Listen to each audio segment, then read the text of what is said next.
So, this morning we are finishing up. Oh, it still says part two. I didn't fix that. This is Joseph part three. We are finishing up the story of Joseph.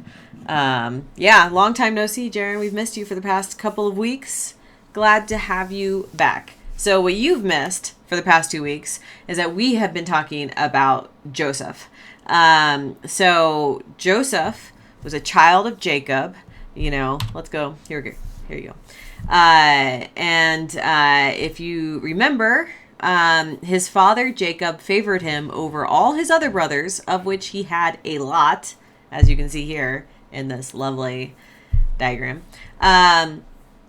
because Joseph was Rachel's son, and Jacob preferred Rachel to all his wives. And so because Rachel was his preferred wife and Joseph was his preferred son, it caused a lot of angst in the family, and his brothers were super jealous, and they basically sold him into slavery. So Joseph ended up in Egypt, where a lot of terrible things happened to him. But in the end, he ended up Pharaoh's right-hand man. So he went from a slave in Potiphar's house, who then ended up in jail, to being Pharaoh's right-hand man, because Joseph interpreted a dream that Pharaoh had. And if you remember, that dream was a dream where Pharaoh was warned that there was coming 7 years of plenty, as in plenty of food, and then 7 years of famine, and that they needed to save up during the 7 years of plenty so they wouldn't starve to death during the 7 years of famine. Jaren says he remembers this story. Yeah, it's a really famous story. One of my favorite stories in the Bible. So for 7 years, well, regardless, Pharaoh puts Joseph in charge of basically managing the food for all of this. So for 7 years, everything is great, and Joseph is like hoarding food. And then the famine strikes. And Joseph becomes Pharaoh's guy in charge of handing out the grain, which I imagine they did in careful increments so they don't run out before the 7 years. Now, if you remember last week, we were talking about how this famine was over the whole world, which doesn't actually mean the whole globe. It would mean the whole world as they know it. Hannah's ... I don't know what you're referring to. So it would just be the whole area that they know of, basically the ancient Near Middle East. So this famine, sorry, there's like something in my eye, went all the way to Canaan, which is where Jacob and his family were living. So it was Egypt, probably, the upper part of Africa on the other side of Egypt, and the Middle East, probably a lot of Mesopotamia. So if we look at our next verses, Hannah, the having multiple wives. Yes, that was very common in the ancient world. It's not cool now. Please, if you take anything from the story of Jacob, it's that having multiple wives is a terrible idea, you guys. Terrible idea. Just don't do it. I also don't recommend having this many children and then setting them up against each other. If you're going to have a lot of children, make them feel like they're one team. No favoritism. So yes, don't have multiple wives. It's not cool. It never ends well. But it was very, very common in the ancient world. All right, so Genesis 42, 1 through 5. When Jacob learned that there was grain in Egypt, he said to his sons, "Why do you keep looking at one another? I have heard," he said, "that there is grain in Egypt. Go down and buy grain for us there, that we may live and not die." So 10 of Joseph's brothers went down to buy grain in Egypt. But Jacob did not send Joseph's brother Benjamin with his brothers, for he feared that harm might come to him. Thus the sons of Israel were among the other people who came to buy grain, for the famine had reached the land of Canaan. So this famine is everywhere. Even back in Canaan, Joseph's original home, the promised land. And Joseph's brothers and dad still live there, but they have no food now. Famine, that's what famine means, right? There's nothing to eat. And Jacob hears that in Egypt there is food. So he wants his sons to go there and get food. All of his sons, but not Benjamin. You might be like, Benjamin? I don't remember him on this graphic. There's no Benjamin listed here, which is fair because we haven't really talked about Benjamin. So to figure out who he is, we need to flip back a couple of chapters. So we're going to look at Genesis 35, 16 through 19. And the they in this refers to Jacob's whole family.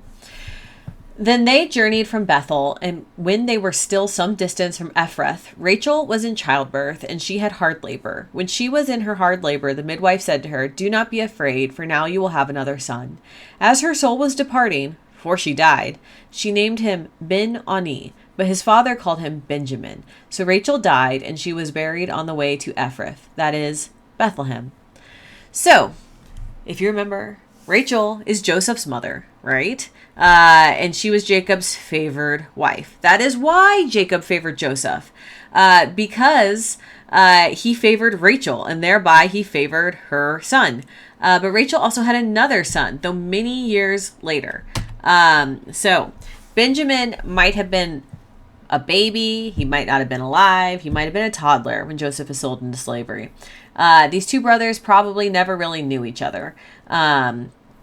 But after Joseph was presumed dead by his father, Benjamin would be the only person Jacob had to remember Rachel by. By the order of the verses, it seems likely that Benjamin was born before Joseph was sold into slavery. But like I said, he would have been very small. So you would have had Joseph, who was like 17, and like the baby. And, you know, babies are cute, but a lot of teenagers aren't enjoying hanging out with babies. And I mean, you can bond with them by like holding them, but it's not like, I mean, they're babies. It's not like they were friends, right?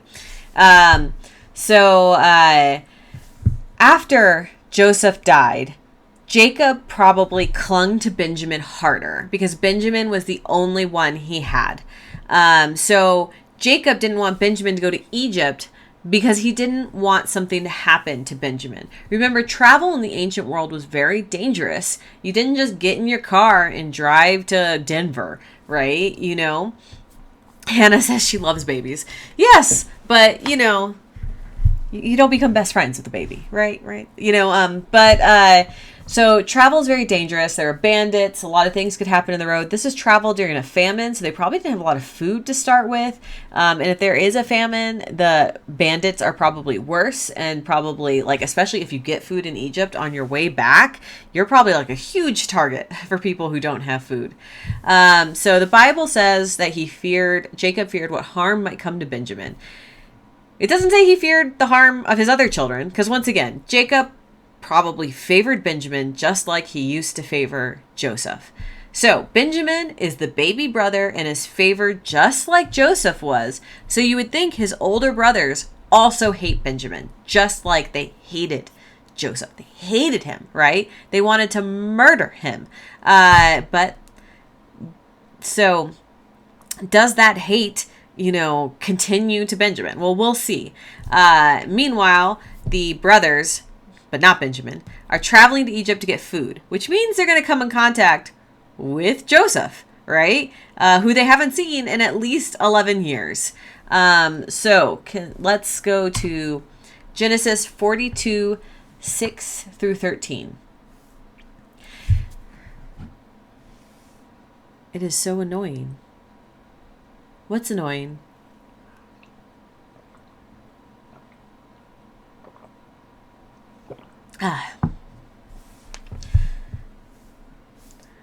Now, Joseph was governor over the land. It was he who sold. You have to go now? Already? Okay. Bye, Hannah.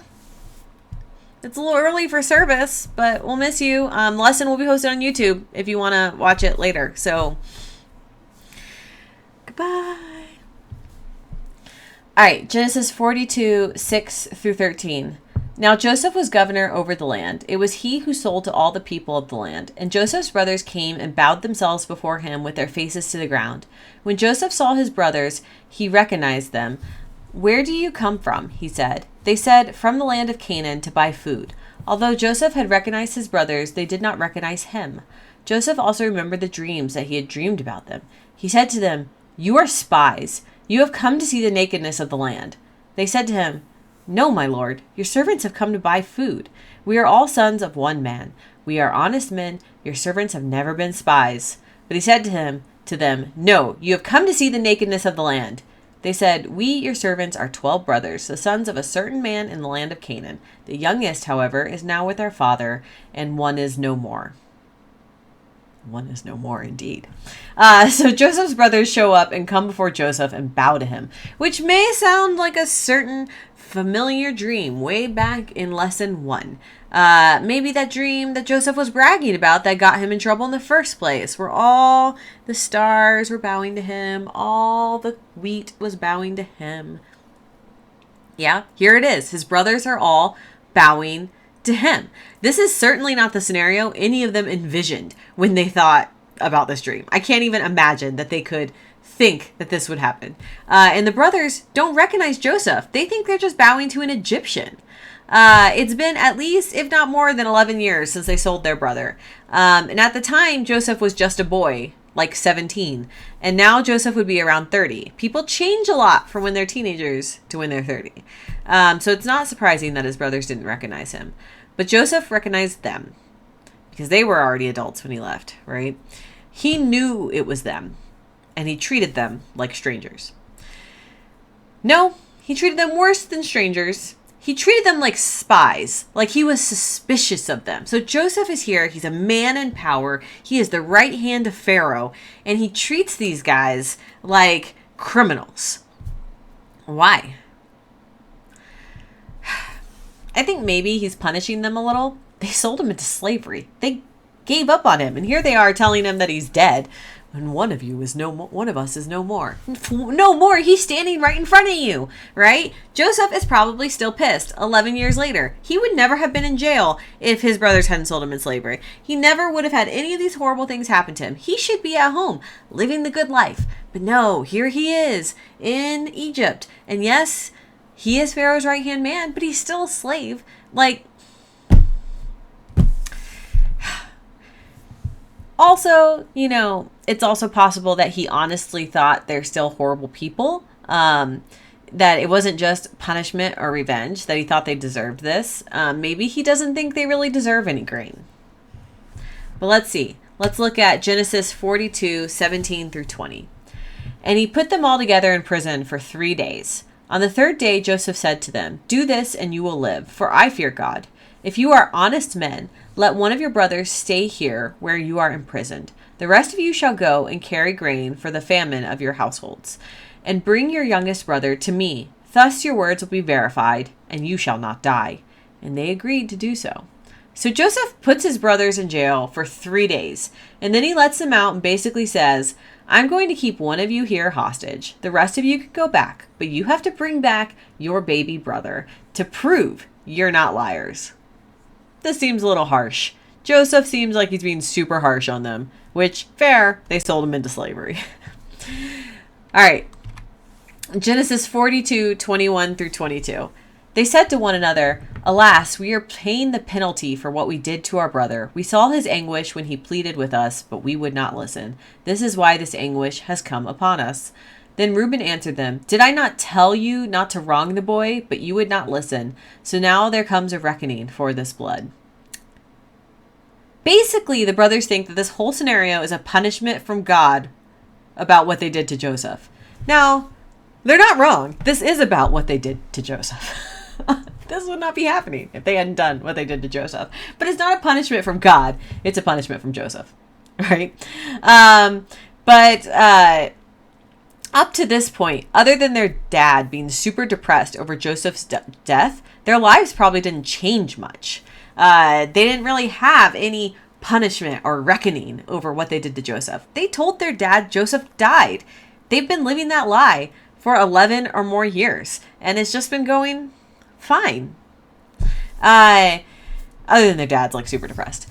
So now they have this famine, and a seemingly cruel Egyptian, who they don't really know is Joseph, is going to keep one of them hostage until they bring back their little brother. So to them, they're like, this is God's retribution. The famine's God's retribution. Us having to go to Egypt and bow before this crazy Egyptian is retribution. The fact that one of us has to stay here. The fact that we have to bring back the favored brother. All of this is God. Once again, it's not God. It's Joseph. So it is a reckoning about Joseph, but it's not a reckoning from God. It's a reckoning from Joseph. So basically what happens next is Joseph keeps Simeon as the hostage, but gives the other brothers bags of grain. They actually have to pay for this grain. I'm not sure if everyone had to pay for the grain or if it's just because they're not Egyptians that they had to pay silver. It's possible the Egyptians didn't have to pay for it. But when Joseph is packing the grain, he slips their payment in the sacks of their grain. So they paid him silver. He gives them grain and he puts the silver in the grain. Why? Maybe he still cares about them. Maybe he knows that it's his father's money and he doesn't want to punish his dad. Or maybe it's because when they come back, he wants to accuse them of not paying and stealing. We'll see. But the brothers do make it back to Canaan, though now minus a brother. And they tell Jacob everything that happened. That there was this mean Egyptian dude, and he thought they were spies, and he's holding Simeon hostage, and he wants him to come back with Benjamin. How do we think Jacob is going to take this news? We will see. Genesis 42, 36 through 38. And their father Jacob said to them, I am the one you have bereaved of children. Joseph is no more, and Simeon is no more. And now you would take Benjamin? All this has happened to me. Then Reuben said to his father, You may kill my 2 sons if I do not bring him back to you. Put him in my hands. I will bring him back to you. But he said, My son shall not go down with you, for his brother is dead and he alone is left. If harm should come to him on the journey that you are to make, you would bring down my gray hairs with sorrow to Sheol. Jacob is basically like, heck no, you're not taking Benjamin. I don't care about Simeon. Which is harsh. That's harsh, dude. Reuben wants to go back for Simeon. So if we go back and look at the family tree, Simeon is the second born. He's probably the one that Reuben is closest to. He doesn't want to leave his brother there. And he basically tries to tell Jacob that if they fail to bring back Benjamin when they go back to Egypt, Jacob is allowed to kill Reuben's 2 kids.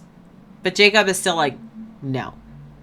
This is not that Reuben actually thinks he's going to let his dad kill his 2 kids. This is that he's saying, I am so sure we will bring Benjamin back that I will put the lives of my own children, your grandchildren, in your hands. But Jacob's not going for it. He's like, no deal.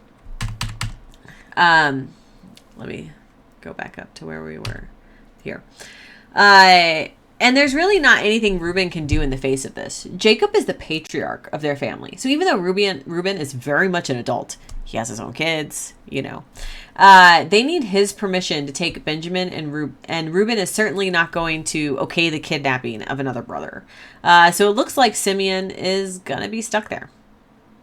Poor Simeon, living his life in an Egyptian jail. If only he had another brother who knew what that was like. But remember, this is 7 years of famine. So after time, the family in Canaan runs out of grain again. And Jacob is like, hey guys, go back to Egypt and get us more grain. Judah, who is one of the brothers, reminds them why they can't. They can't go back without Benjamin, and they still have the silver from last time. What if the Egyptians think they stole it? He's worried. But they have no food, so they're going to starve to death. These are their options. Starve to death, go back to Egypt. But this time it's Judah, not Reuben, who offers to take personal responsibility for Benjamin. Maybe that changes Jacob's mind. Because let's see what he says this time. 43:11 through 15. Then their father Israel is Jacob, said to them, if it must be so, then do this. Take some of the choice fruits of the land in your bags, and carry them down as a present to the man, a little balm and a little honey, gum, resin, pistachio nuts, and almonds. Take double the money with you. Carry back with you the money that was returned to the top of your sacks. Perhaps it was an oversight. Take your brother also, and be on your way again to the man. May God Almighty grant you mercy before the man, so that he may send back to your brother and Benjamin. As for me, if I am bereaved of my children, I am bereaved. So the men took the present, and they took double the money with them, as well as Benjamin. Then they went on their way down to Egypt, and stood before Joseph. So Jacob says they can go back. But this time he wants them to take a gift, all the nice things from their land that they can still produce in this famine, as a present to this mean Egyptian dude they encountered last time. He also wants them to take double the money so that if they're accused of stealing, they can pay back for the old grain and the new. And he relents and lets them take Benjamin. Why? Well, they're probably going to starve to death if they don't do this, so Benjamin's going to die one way or another. But he hopes the Egyptian man and God will spare Benjamin and his sons and let them come home. But he's not very optimistic about it here. But like I said, if he doesn't do this, they're all going to starve to death anyway. So really, what are his options, right? So they take all these things and they go back to this mean Egyptian dude who is actually their brother Joseph. So what is Joseph going to do this time? We shall see.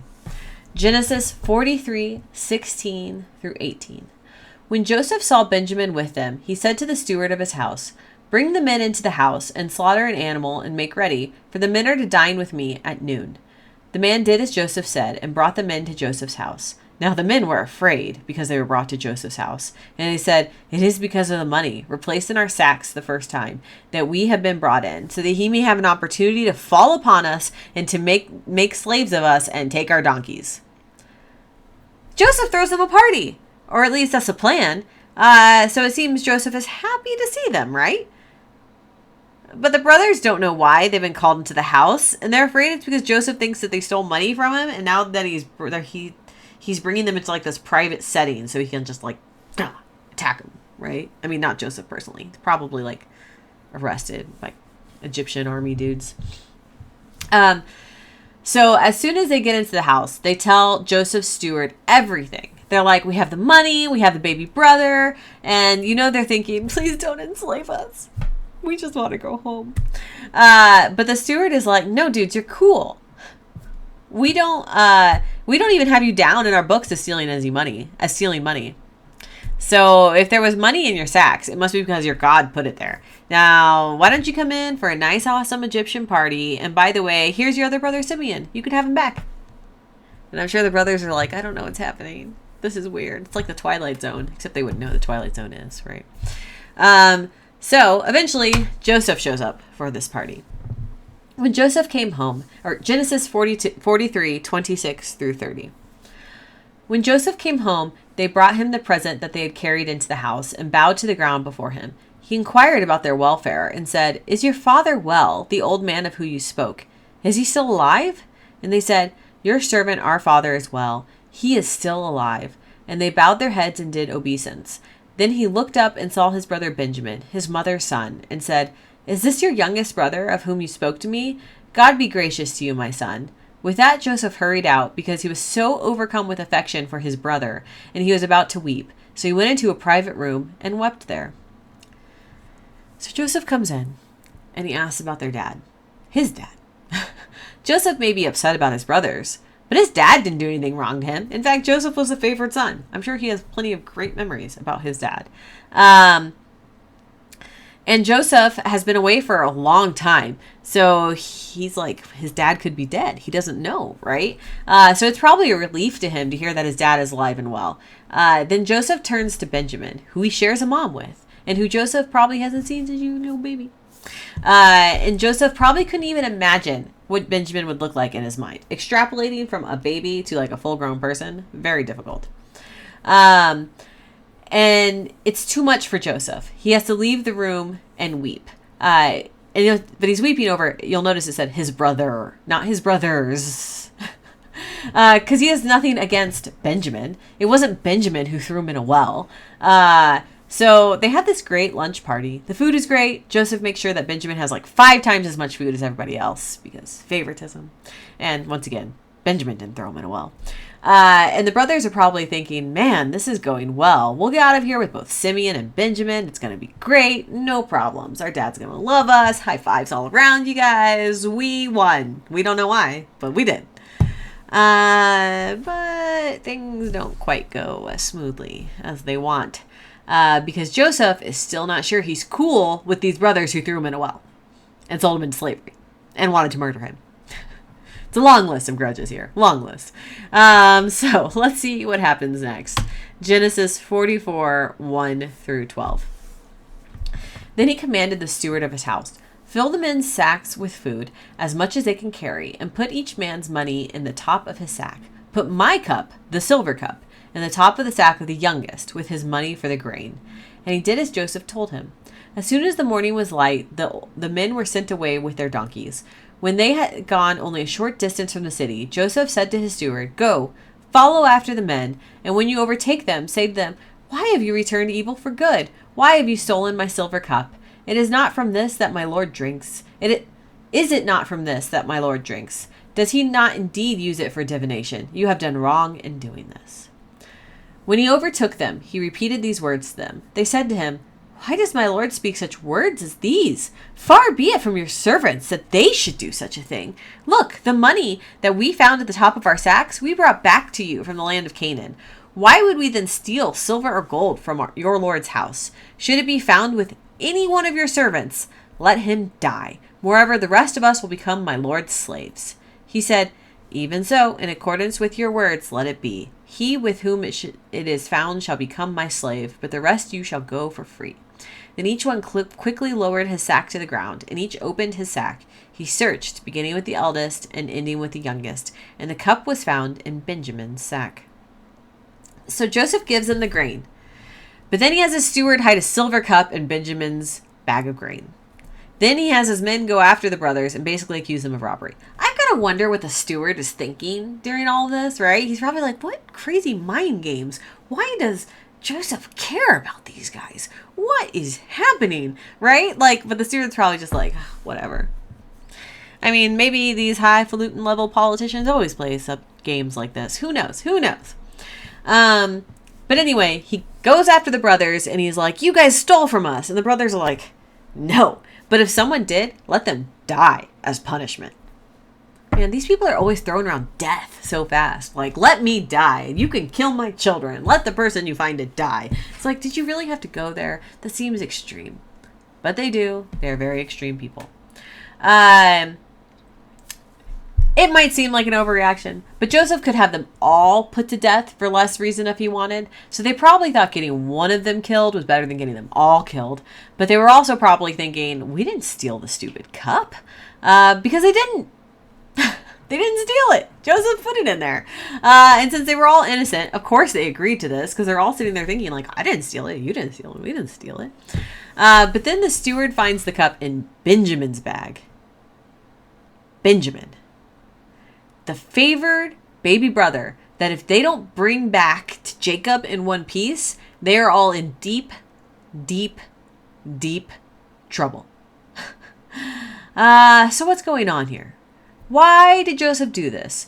Why did he put a cup in Benjamin's bag to accuse them of stealing? Well, we're going to see what happens. Remember how Judah personally swore to Jacob he would bring Benjamin back?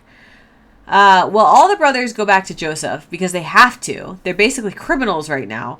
But it's Judah who pleads the case in front of Joseph. So that's the next section. Genesis 44, 30 through 34. "Now, therefore, when I come to your servant, my father, and the boy is not with us, then as his life is bound up in the boy's life, when he sees that the boy is not with us, he will die. And your servants will bring down the gray hairs of your servant our father with sorrow to Sheol. For your servant became surety for the boy to my father, saying, if I do not bring him back to you, then I will bear the blame in the sight of my father all my life. Now, therefore, please let your servant remain as a slave to my lord in the place of the boy, and let the boy go back with his brothers. For how can I go back to my father if the boy is not with me? I fear to see the suffering that would come upon my father." Judah basically says if Joseph keeps Benjamin, their father will die, and he offers to take Benjamin's place.